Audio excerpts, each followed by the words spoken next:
Welcome to Unfertile and Unfiltered, an unfiltered podcast about male factor and fertility. The real, the raw, the ugly. My name is Sydney. My name's Matt. And this is our story. And we're still infertile. Still infertile, life update. We're always infertile. I am actually in the worst mood of all time. Yes, she is. I'm so sorry. You're being really nice. Borderline depression. Not for valid reasons. Are they valid reasons? Yeah, we'll get to that. We'll get to why I'm depressed. We'll get to that. Cliffhanger, we'll get to why I'm depressed. Let's see, last episode we ended with the surgery, and now we've had some consultations with some fertility clinics. We ended with surgery, yeah, and then we just jumped into a month of waiting. Well, we had a consultation with Conceptions in December. They were like, yeah, we can get you in like a week. It's quick. But then we had I got accepted into an preliminary, got accepted into an IVF study with Utah Fertility Center. And so in my head, I was like, okay, well, we can't test anyways until January, so we might as well meet with Utah Fertility Center to see if we like them and if it would make sense to meet with them. So we met with them January 14th, so a couple weeks ago. It was kind of the worst week ever. Not the worst week. Well, we were in a fight, though. We were totally in a fight. It's crazy. It was so bad. It was an accident. I didn't mean to be in a fight with you. It just kind of happened. I didn't even know we were in a fight. You did. You knew we were in a fight. I'm totally kidding. You totally knew. You were just ignoring that we were in a fight. I was like, wait, if I ignore it, it'll go away. It'll go away. Is that how it works? Wrong. Has it ever worked? Wrong. Actually, sometimes it does work, and that's why I was so annoyed. I was like, no, I'm not. And then I freaking had to be the one who, okay, so here's what happened. We got in a fight like Saturday night. You're being really grumpy all day. And well, I was pissed. I was finally starting to embrace my emotions about not being able to. I mean, if I'm being honest, in still my eyes, it's that I don't get to be a father. You're still going through that. You're still working through that. Still working through that. So I was pissy the whole day because I'm like, this is bullcrap. I hate the world. Everyone can die. I'm ready to die. So I'm just going to be mad at everyone. But you're saying you just started feeling But really, well, it was in there. It came out. It started to come out. It just came out. And it all just somehow landed on you. It came out in bowling. It came out when you were playing video games. And I was like, you were in playing games. Came out on the basketball court when I was playing church ball. That was like 2 weeks ago. Anyways, so we got in a fight. Not really, but we just got really frustrated with each other we got really frustrated with each other on Saturday. And then we were hanging out with people, so we just didn't talk about it. And then I woke up Sunday morning and you're like, totally normal, not a big deal. And I was like, this freaking punk. He just wants to just act like we didn't get mad at each other the night before. And then we kind of got in a fight that day. Like, we were already on edge and we sort of got in a fight. And I was like, no, I am not. No, we're not just going to act like things are normal because I'm a stubborn son of a gun. So I went to my parents' house, came back, and then I was like, I'm not acting normal. I will not answer, or I'm not engaged. I will talk to him if I have to, but will not engage. And then started the week. Long story short, we don't care about the fight, blah, blah, blah, blah. Long story short, okay. But then that Wednesday we had the... Wednesday we had the appointment. Yeah. We jumped on it virtually. We're out. My internet went out, for the last quarter of the call, and I freaking missed it. I know. So here's what we did. We made a really good plan So I met with the doctor, made a really good plan where I initially said, no, we're just going to do IUI. We want to do IUI. And then she was saying, well, if you do the study, then maybe when you're 34, 35, and it's harder to have kids, then you could, if you're doing gentle IVF, you'll have more. Okay, actually, what is it?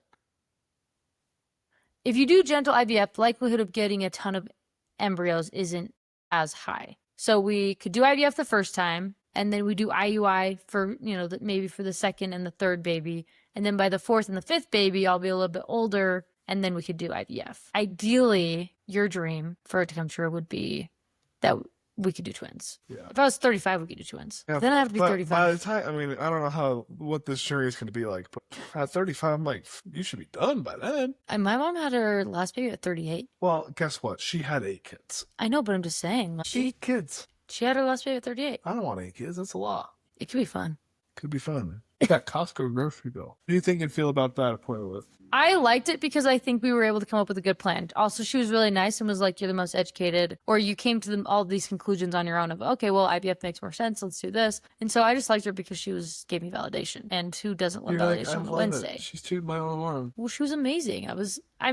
She was cool. I really liked her. I thought it was, she was really helpful and willing to stay on the phone as long as we needed for questions, which was helpful. I mean, not that you were on there for the questions at the end, but is that what you ended up? I mean, what was your gauge from the appointment? Well, if I'm being honest, I liked the chick that we talked with at Conceptions more because she was more like our age. Mm-hmm. The girl at Utah Fertility, she was super nice and gave us a lot of good info. But it was like, oh, how I gauge it, I missed like the end. Yeah, that's true. I think they were both fine. I mean, let's be honest. Every scenario is like just a crappy for me, and I'm still working through that. So like, yeah, for me to be, oh yay, hooray, Utah Fertility Clinic, I'm not happy about it. But you're not happy that we're going to any clinic because that happy means about that any we're doing clinic, any fertility. sperm donor, anything. Do you feel like you're in a place to make any decisions as far as a donor and who we pick? No, I mean that's kind of why right now you're going through that. Like we're pushing you through the tests so we can like figure out all the okay, what do we exactly need? And then we can go through it's gonna take a couple months to get everything figured out. You hope it does. You hope it does. I hope it doesn't. You're like, I want it to be tomorrow. I would love to get it done ASAP. You also did. So the funny thing about us, the only reason why I bring up the fight is that we did that appointment on Wednesday, and then I was still. Again, it wasn't a silent treatment, but I was like, I'm not engaging. And so then we like just didn't talk Wednesday, Thursday. We talked, but not about the appointment. And then Friday, we were supposed to do social plans. And I was like, well, okay, fine. Okay, if you got me, fine, I'll do it. So then I texted you and said, we have to talk about it. So we didn't actually talk about the appointment until Friday. And you had your first therapy appointment that week too. Yep. It was group therapy. Bunch of dudes, mostly my age. Mm-hmm. Like 22 to 31 or something like that. It was weird that you weren't going to connect with them because they're not dealing with infertility. Was that the case for you, or do you feel like you were able to still connect with them? Yeah, because it's like in the fact that everyone there is struggling with some sort of like depression or anxiety. So it's like, oh, we're all struggling together. They're just all in different forms. Oh. Did I tell you that I think I might have already told you this, but on Wednesday, my friend asked, hey, how did his therapy appointment go? And I was like, I don't know, we're in a fight and I won't ask him. And then she was like, okay, I can't remember what she said, but basically I was like, actually, I don't even know if he knows we're in a fight, but we're in a fight. She's like, okay, well, let me know once you guys actually talk about it, and then you can tell me. Who's this person? I can tell you after. Oh. Actually, I guess I could just meet it. Oh. She's like, how'd it go? And I was like, I don't know. I'll let you know. Anyway, so we talked about it. I think we're kind of on the same page. You're feeling good about, you're feeling good about nothing, but the alternative, you're feeling good about doing IVF and then IUI and then IVF. I mean, no. Okay, so then what do you feel good about? Nothing. You don't? Okay, you're being difficult. Well, neither of us feel good about anything, but we've got to do something. No, it's true. So what, right now? Just like you're just like, okay, don't do anything. No, it's take all the steps forward and then we can be like, okay, well. You're a drag it on and then actually never deal with the problem or never like do the problem. Maybe. You're such a freaking kidder. Okay, whatever. Okay, then we had that appointment, and then I had to wait for cycle day 1, which was last Sunday? I don't know. I started it last Saturday, and so that meant that our appointment was yesterday. So our appointment was yesterday. We went into we decided to go with Utah Fertility Clinic. Went in. It was an okay office. I mean, it's great. It's fine. But the girl first brought me in for the urine sample. I didn't understand what she said. So I just went in there and I saw the cup and I just went. Well, because from when I met with her, it seemed like she spoke clearly but had a speech impediment with like a couple syllables. I just didn't understand what she said. And I was just like, And so I went in there and I just saw the cup and I was like, okay, I guess I need to pee in this cup. So I peed in the cup. Filled it all the way full because I don't know how full you're supposed to fill it. And then I looked over and I was like, oh, instructions. Sanitize. Don't touch the inside. Like it was a list of all the things I should have done and then said only halfway. And I was like, well, I hope I don't mess up my urine sample. So if I come back with some kind of weird disease, I'm going to request a new urine sample because I'm like, guys, it's not accurate. I swear. I didn't sanitize. Right. I didn't sanitize. Do you remember the names of the 2 tests that we did with the ultrasound? It's not a test, I'm just curious. No, I remember the results, though. I actually, now that I think about it, I need to learn. Honestly, I just haven't mentally had time to learn the... Well, they used the probe, and it just like... Well, so we went in there. I don't know the names of them, but the first one was an ovaries ultrasound. Yeah. I don't know the specific name of it. They went in there and they counted both sides of my ovaries. Fun fact, they said, what's the average amount of follicles on I each actually side? don't remember. 15. Did she really? Okay. I don't know. Sydney I was has nervous. twice that much on each side. I've got They're 3. like, well, you're like, how many are you supposed to have normally? And she's like, well, the average woman has about 15 on each side. The first one, if you are looking at yourself, your right side had 32 and your left side had 25. So she's doubled down. She's doubled down. I'm a fertile queen, except for then we did this was the saline ultrasound. Your first one, she couldn't test the saline. No, yeah. So the first one, she was just checking my ovaries, and I was like, wow, we're so pretty. I'm a freaking boss, babe. So fertile over here. And then she's sitting there talking about, oh, yeah, we do this one because we're looking for abnormals and this and that and this. And then they put the saline in. Now I think she was actually really surprised. You went around, you asked if you could watch. I was like, can I look? Can I watch? And I think I don't know if they've ever had somebody ask. I don't think their response was as if no husband had ever asked that. To look. So you went and you had line of sight. Do the my whole cervix? thing. What was it? I don't even know. She was just doing stuff and it hurt.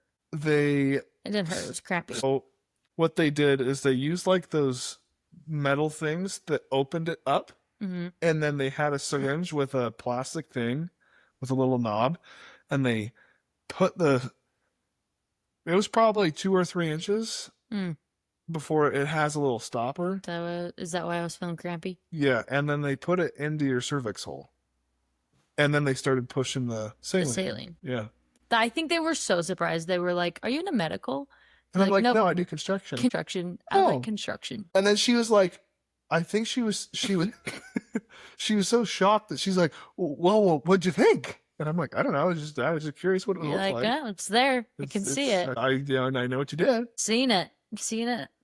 Check. So check that off the bucket list. So she pushed in the saline, and here's the problem. I think my biggest problem is that right now I am so educated on the sperm side of things. I just honestly, and I had 12-hour days this week, and I just haven't done the research Today's for the female Saturday. side. You also have to work today. You also have to work tomorrow. Yeah, we just have a big project that I have to push in. So I didn't really know what when we went into your sperm step, I knew all the outcomes that could happen. This one, I was just like, oh, I'm fertile. Again, I'm so cocky. Why are we both so cocky? I also think it's funny because I actually think, to an extent, the male side of infertility is actually, there's a couple different routes. I think male infertility is way less complicated than female. Because it's either the man's producing it or not, or there's some levels and he has to take some pills, or it's surgery. I don't know. There's some sperm is I'm going to say it wrong, but the morphology is wrong, or they can't swim. No, but sometimes they're shaped weird. But it is a lot easier to be is it there? Is it not? If it is there, is it shaped correctly? Is it moving? Yeah. It is simpler. I think there's still a lot of elements, but it's still it's simpler. So yeah, I went in it. She shoved up saline. It was honestly not terrible. I was just kind of crampy. And she was like, oh yeah, you see that right there? That's tissue. You don't want tissue. And I was like, yeah. And I was like, maybe I'm not spotting. Maybe I'm still on period. She went straight into denial. Well, okay, but I was just I don't know what's spotting. I don't usually, I just shove a tampon up there, and then when it stops, I then take the tampon out. I mean, I switch them out because that's unhealthy to do that long terminated. But she was like, no, you're absolutely spotting. Yeah, so she confirmed I was spotting. So long story short, I have to get a hysteroscopy. Which is a surgery, and she's got to go under, and they got to remove the dang tissue. And I literally can't do it until my next cycle, day 6. So that's in a month. From literally to now. Which, did I tell you? Well, actually, I think I did. I technically am supposed to be on a work trip during that exact time. So probably my period starts early, and then I can do it, and then I'll just go straight to the work trip, and hopefully it's fine. Yeah. It's a big work trip. See how the recovery is. I've heard, I had a girl text me yesterday and say she went to work the next day.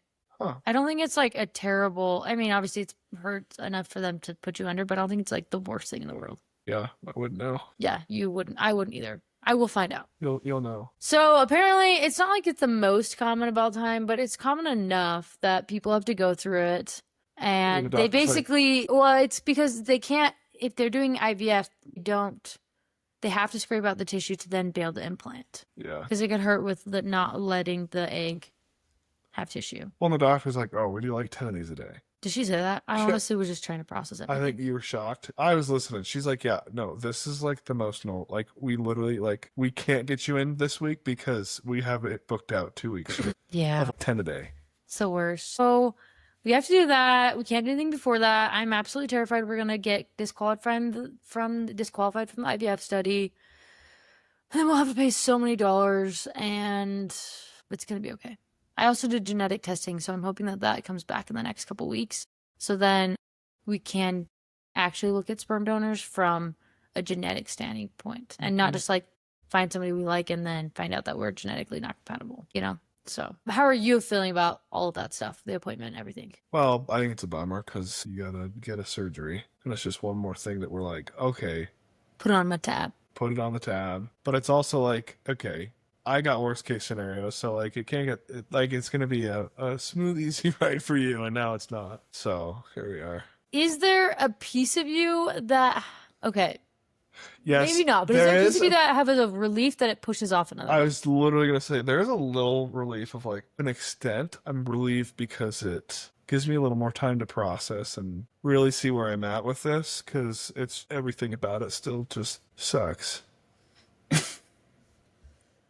So, and maybe not, but is there any pieces of you that are kind of hopes that I have infertility? I'm just curious, because obviously you're having a hard time with the fact that we're going to have. The tricky thing is there's a difference between, I think it would give me a sense of, to an extent. Actually, I think at first, if they were to say, hey, you have no eggs, I think there'd be a moment of like adoptions. That's it. That's what you guys have. Adoption's your only option. But then, I think after that, processing would then be like a morning of like, now you don't, like, you won't have kids that are your own. Biologically. Yeah. I don't think you like that phrase. What? Well, I just said biologically, and I feel like you were like, yeah. I think it's tricky because I'm still at the stage where it's like your own kids means yours. Your biological. And I know there's kids out there that get adopted in foster care, and I think that's super honorable. It's at the stage of life where I'm at that I think I will then warm up more to that, but it's fresh. I mean, literally, I found out, December 2nd, that I wasn't ever going to have kids, and never, I just got screwed. So. Which, honestly, I think you and I are just so different in that way and how we process, because I think if I found out today I can't have kids, I'd be like, okay, let's figure out the next thing. You'd be like, all right, so you want to go to the adoption center? It's like, okay. Well, yeah, I was just start because I'm like, okay, but if that is the case, I'd be like, okay, fine. Because literally at that point, that's our option. I think, though, you want it to be that option, and that's where you and I differ. I mean, obviously there's selfishness in it, but there's also an element where, like, I know it takes forever. You're dealing with a whole other beast with adoption, and then obviously we've both had our own spiritual experiences and guidance of, okay, I feel very strongly about having my kids physically. People have mentioned egg adoption. Or embryo adoption. Do you think you'd ever be interested in that? No. Why? I think at that point we just adopt. Well, I feel very strongly about having my own kids, like having them physically birthing a child. I don't think I haven't thought about that deeply, but I think there's enough kids out there without homes that why would we do an egg adoption? Embryo adoption. Well, those embryos are going to go to somebody. Or they might not. Well, they're donating them. They are going to go to somebody. Yeah. But with me feeling very strong about physically having my own kids, do you think it would be easier for you to cope with embryo adoption versus what we're dealing with right now? Is like, hey, we're going to do sperm donor. I don't know. You haven't thought about it that much? Honestly, I feel like I mean, we kind of talked about it a little bit, but I feel like there's definitely an element of you that maybe has... I think if, for whatever reason, you cannot have your own kids, I think there will be a lot more pushback from me with embryo adoption. Then I really don't think you're going to be infertile. Yeah. You have twice as many follicles. But there's so many things. And they say, yeah. Well, I mean, yes. I think we actually just both don't really know anything about female infertility and what that looks like. Yeah. And you very well could, but I think off where I'm currently at is I'm going to push. There'd be a lot more. I don't want to do that versus. How much have you looked into adoption and what that process looks like? I've looked into it briefly. I need to do more. I think I'm kind of at the point where it's like, well, we're probably not doing adoption, so I'm not going to look into it. Well, I think we've talked a little bit about how you have more interest in adoption. And I'm like, I don't care. I don't want adoption. So in my head, I'm like, well, if you want to do the research, you can. I'm not going to waste my time if I don't care for it. Mostly because, like, I feel like I'm usually the driver of all of the adoption or I'm the driver of the research of things. So I'm like, if I don't want to do it, then why would I put in effort to? Yeah. But where do you think, obviously we're moving towards a direction of sperm donor. So for you, what do you think you need to get to a place where you are in a good place with that? So I'm going to therapy. Don't know. It's like saying why you're depressed. I don't know. Oh, I can usually tell you why I'm depressed. I can tell you why I'm depressed right now. Well, I know why you're depressed. I know why I'm depressed, but I can't tell you why. Like how you're going to work through it or like how you're going to fix it or like get over that. Yeah. Yeah, get over that hump. Yeah, I mean, I think as far as our appointment yesterday, I think I'm feeling a lot of sadness and a lot of mourning because again, we're mourning differently. So I'm like, I've always been, how do you move on, fix it, move forward? And so for me, it's frustrating because it's like, it's another month of waiting for my cycle. And then from there, I don't really know what the process looks like and how much waiting I'm going to have to do again.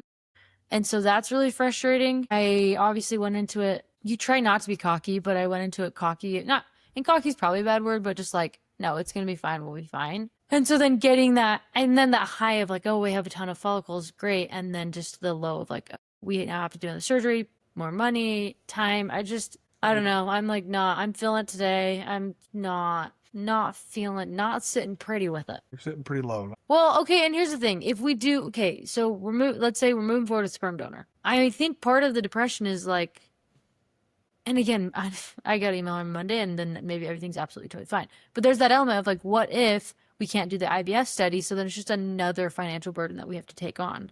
And it's just additional thousands of dollars. I mean, if that's the point, then it's like, let's try a freaking IUI just once. Let's see if you can get pregnant. Remove it and try an IUI. Yeah, but then you still have to go through the process of pay for all the sperm donors and different things. Like, there's just so many elements to it that, like, you're right. At that point, we would probably go with IUI and it's not a big deal.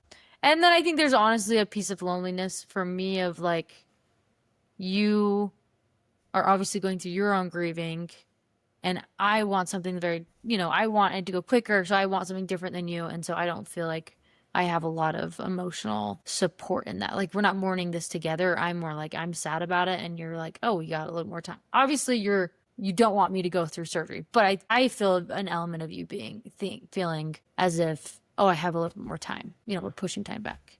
Yeah. Which, honestly, I would be fine if we got through all the tests and then we're like, okay, we're just going to wait until we're feeling ready about it. For me, it's frustrating. It's like, it's the unknown that's getting pushed off. Versus, no, we know this is good to go. We could call tomorrow and start the trial. I know. Genetic testing, why does it take 4 to 6 weeks? I don't know. I think they have to ship it to some facility. I don't know. I've never done it in my life. Well, are they going to stick it in the freezer for 4 months? Or for 4 weeks? They've got to. And then analyze it? They've got to. It's maybe. We'll see. So we do, and this actually has to do with IUI. We have fallopian tubes being tested on Monday. Yes. I need to go pick and she's going to be drugged up, so I have to drive her back. I actually don't. I need to go pick up my prescription. So if I don't, then I won't be drugged up. Maybe I'll just do it. Maybe I'll just raw dog it just for fun. Putting you on oxycodone? No, it's Bala. Starts with a B. But I have to go pick it up, and it just seems like a lot of effort. So I might just not. No, it starts with the B. Valiant? I don't know. Anyways, so yeah, basically super depressed, trying to be positive. I was also actually, sorry, this is my last thing and then we can be done. I've been trying to do fasting, but not like the extreme fasting, but it's called Fast Like a Girl. You like line up your cycle with it and then so this whole week I waited till like 10 or 11 and to start eating. And actually, I think it was going really well. The first time I've heard this. News to me? Well. No, that you were doing it. I think it was when we were kind of in a fight when I was like, oh, I think we're going to do this. No, I just forgot to tell you about it. And I don't know. It's not like we're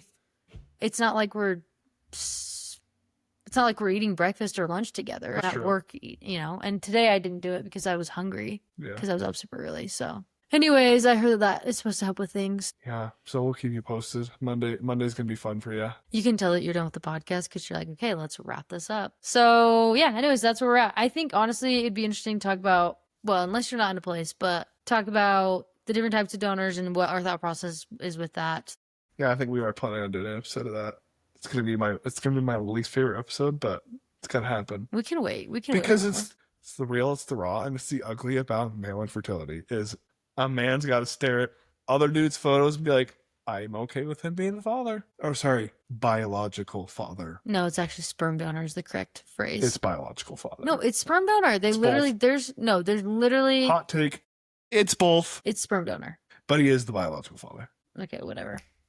Don't worry, we're working through that one. Okay, thanks for joining us. We're not that exciting, but We'll see ya. over and out.